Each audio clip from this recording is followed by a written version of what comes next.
welcome to another edition of Inside Santa Fe Public Schools podcast. I am Joe Abeyta, and today from the Office of Student Wellness for Santa Fe Public Schools, we have the Assistant Director, Jenn Jevertson, and our Director of Student Wellness here, Sue O'Brien. How you doing today? Doing great. Wonderful. Thank you. Yeah, thanks for coming on today. I appreciate it. Sure. So we have a lot to talk about here. Your office has a lot of things and a lot of services that you're here today to discuss and to let folks know about. And it's important, I think, also with the first day of school around the corner for new folks that don't know, right, as well. So need to let them know and also let the public know, too, as far as what your office does, too, because I think maybe, there might be, just it's always good to have some clarity out there. So I appreciate you both coming on today. So let's get into it. Many families know about counselors and school nurses, but they may not realize everything that you guys do. Can you tell us a little bit about what your office does? Absolutely. I think what's important to know first and foremost is why we do the work. So all of our work is really centered around the students and making sure that they come to school feeling healthy, being healthy, feeling safe, and certainly connected to their school and ready to learn.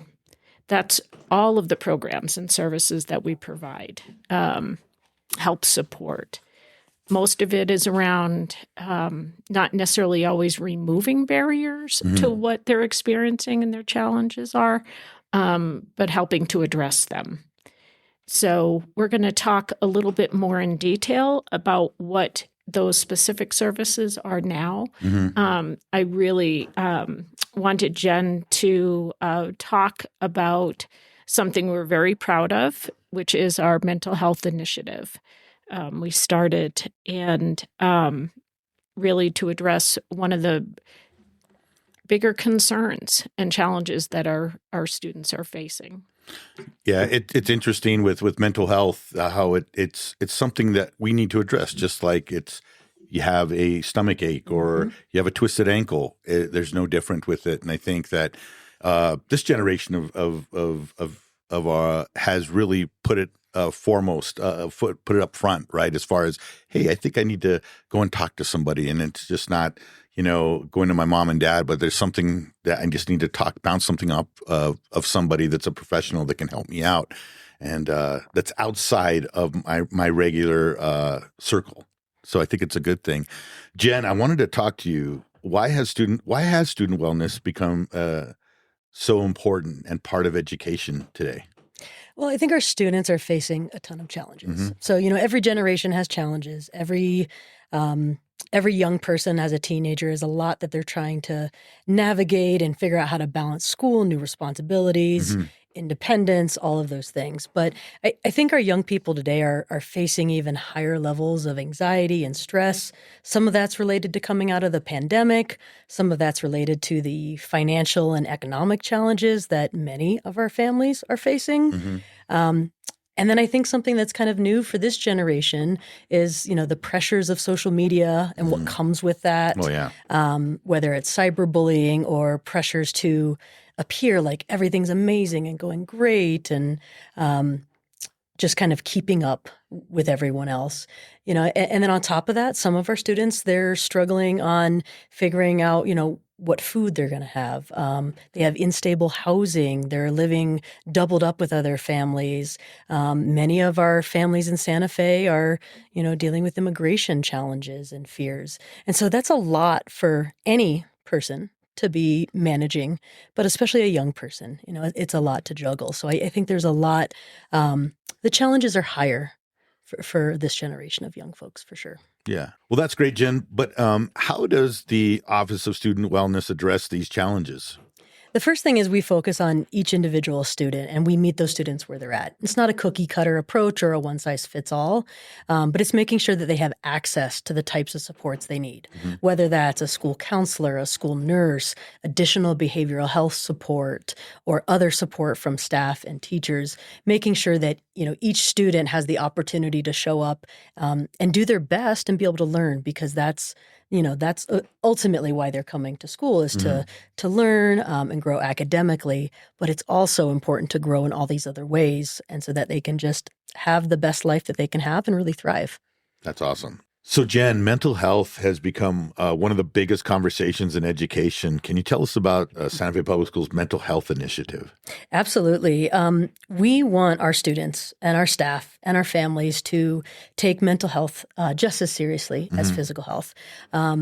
With kind of those increasing challenges around anxiety and depression and struggle, we found it more important than ever to make sure that our staff, our students, and our families have the understanding, the education around mental health, so that they then can figure out what they need to do, when they need help, when to worry, when to let someone know if their friend's not doing okay. Yeah. So we've, for the last 2 years, we have launched this mental health initiative. Okay. We've trained almost 200 of our staff in youth mental health first aid, which is a day-long training, goes really into depth about mental health first aid and how to recognize things, how to address it, how to support a young person who may be experiencing these challenges.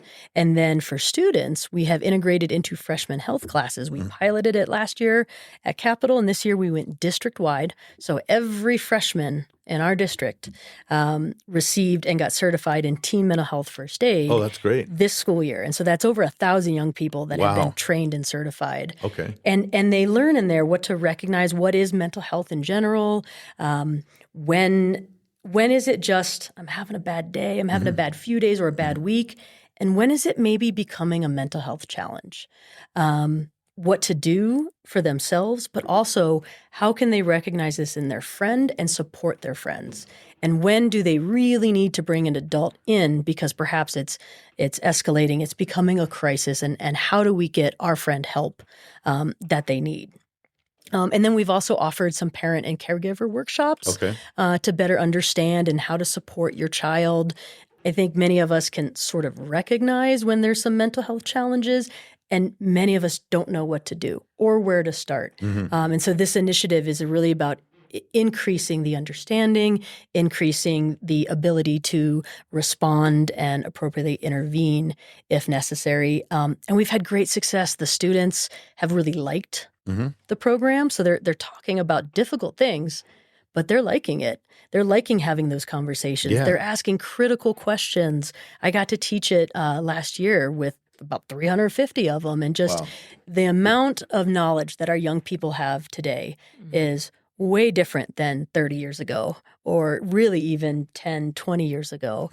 But still increasing that understanding and knowing, like, what is counseling? What is therapy? What do I do if a friend of mine is thinking about hurting themselves or is thinking about suicide?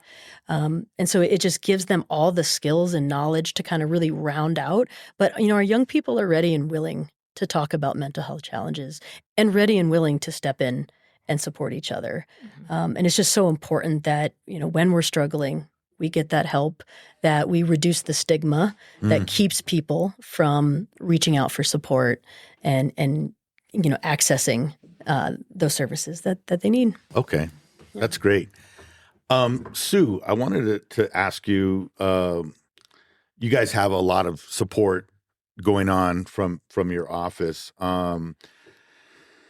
Is there anything, like, if a student is struggling, whether it's something happening inside or outside the school, how does your office help?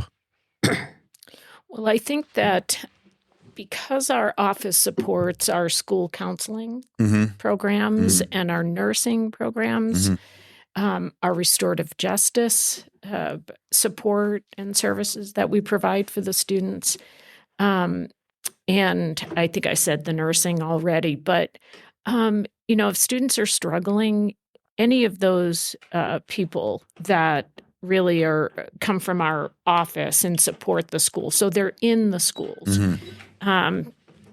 reaching out to them, being able to, find the support they need. And I think the other thing that I was going to say is what's really unique about the Office of Student Wellness. So we house these different programs and services for the students, and there's a real connection, so that we're communicating with each other to be able to support the students, the counselors, the nurses, our restorative justice. So we don't just have support that is, I would say, is a larger support system for the kiddos, but we also offer, I would say, more directed support for students that are experiencing conflict, like through restorative justice with their peers. We support, Jenn mentioned earlier about our families that are experiencing housing instability, food instability. Yeah. So our office also supports students and families in that circumstance. And then we also offer support to our pregnant and parenting teens. Oh, that's great. That's awesome. So, Sue, also, we have a restorative justice program in the school district. How is it different from traditional discipline, and how does it benefit the students? Yeah, that's a great question, Joe. So restorative justice in the Santa Fe Public Schools is really an alternative approach to what we would call traditional discipline, particularly around staying away from suspending students out of school or even in school. So our, focus really is about repairing the harm, helping the students to learn how to do that. It's very, believe it or not, a very structured approach to be able to help students build those skills so that they can really resolve conflict. And that conflict could be amongst their peers, and it could also be potentially a conflict that they might be having with their classroom teachers. And our program itself, really, we serve kiddos from kindergarten to 12th grade. At the elementary level, the focus is really on classroom circles and building community, helping students if there are issues, individual student or pair issues that are going on with their peers that might be impacting the entire classroom. The restorative justice staff will go in and work with the whole class through what we call a circles approach. At the middle and high school level, while circles are definitely an approach that the restorative justice staff use, there's a lot more support for pairs of students, smaller groups of students, sometimes larger groups. Sometimes we have restorative justice work being done with clubs and teams when there are issues that come up, that need some support to resolve that conflict in a way that really what we believe is repairing that harm so that they can be in their schools together and be safe. That's really a focus. And build those relationships, keep the kids engaged. We don't, traditional discipline disengages students when kids are suspended out of school for discipline matters. So restorative justice really supports the students being in school, trying to resolve the conflict in a way, and then also really, I have to say, teach the kiddos, skills that they don't just apply in school. Yeah. They're applying these skills within their families. And then the families as well, to be able to bring them in these situations and support them. But the students learn so much. And through all of these processes, they're always part of the work is for them to say what they have learned and what they're going to do differently. And what they have shown us over and over again, Joe, is that they, for the most part, live up to what their commitments, what they have agreed to. And they're also at the high school level. We have over 200 students this past year who did self-referrals. So that also tells us something else, which is this is important work. It's work that does work because it is a lot of work for them to go through. It's easy just to suspend students out of school. Yeah. But they do the work through a structured process. The staff guide the students to really do the work. And it's invaluable. That's great. That's great. Jenn, and kind of segueing, Sue kind of set up the segue for safe and supportive schools. We often hear that students learn best when they feel safe and connected. What does creating a safe and supportive school actually look like? Great. Well, we strongly believe that when a student shows up at school and they're not worried about being hungry or where they're going to sleep, but they're also not worried, am I seen? Am I valued? Am I accepted here? That they do so much better in all aspects of school, the academic aspects, the social aspects, athletic aspects. So we've got curricula. We start young. So starting in kindergarten, our students are learning about social emotional learning. Our classroom teachers teach in K through 8. They teach social emotional learning. And also in K through 8, our counselors teach about bullying, bullying prevention, helping students recognize it and interrupt it and stand up for their friends.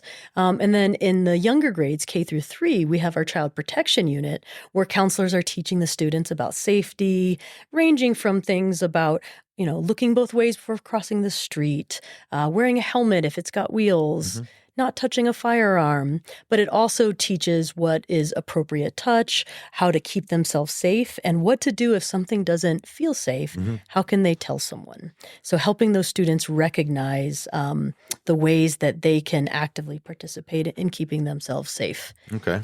And then in addition to the curricula, we also have different wellness campaigns that we do. Okay. A number of these are supported by our wellness ambassadors to voice and empower groups, but we have suicide prevention campaigns and mental health campaigns that we do in September for National Suicide Prevention Month.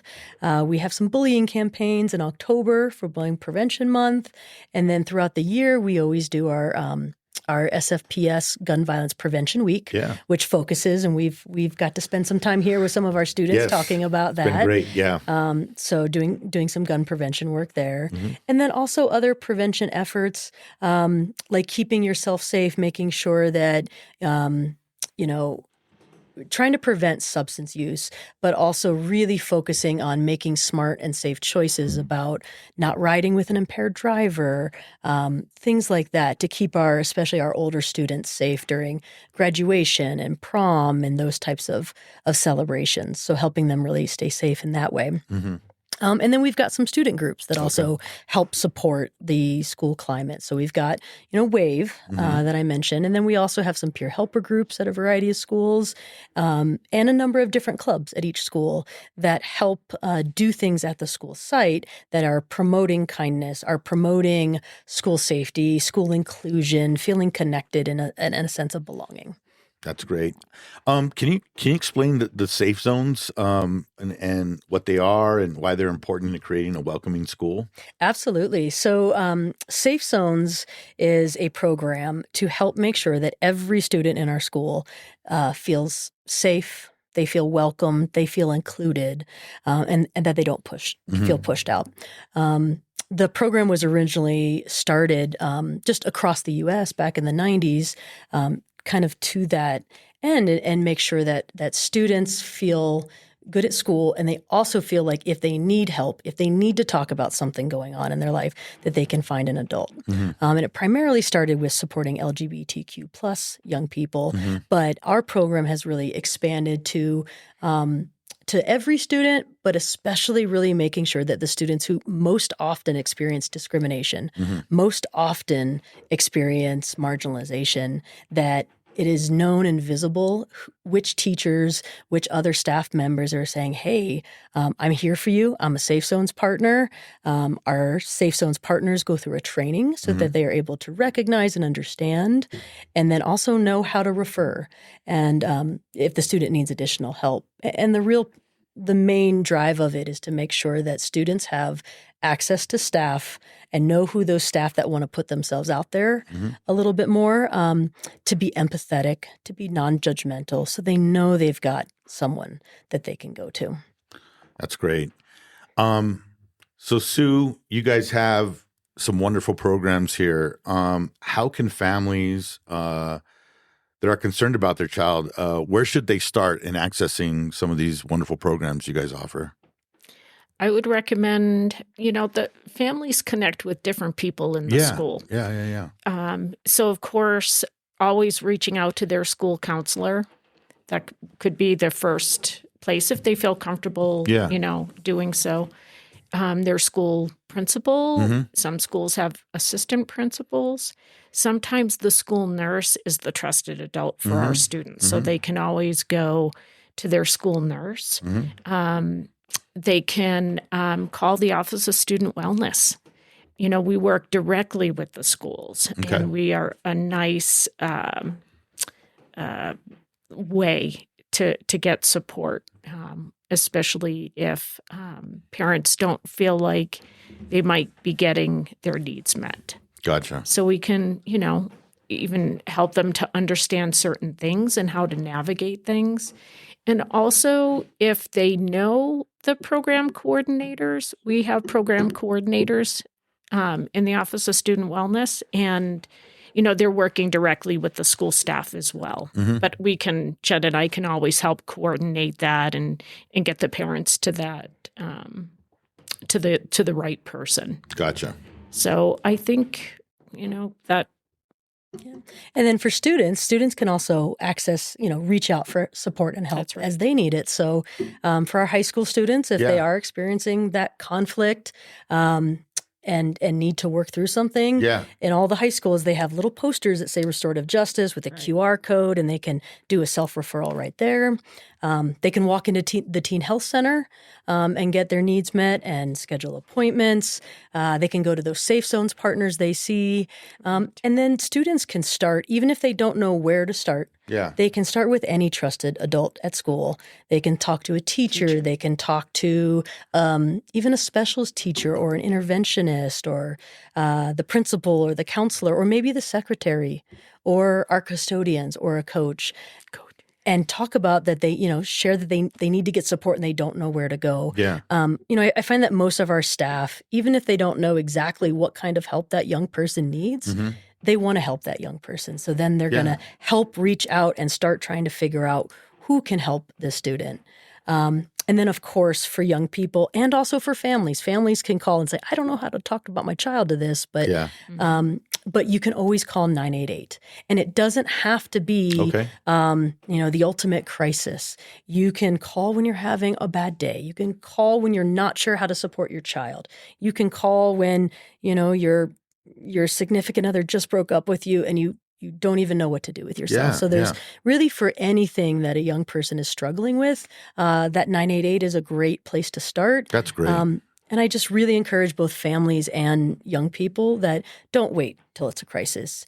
Get help early. The sooner that we can get help, then the sooner that we can get better. Yeah.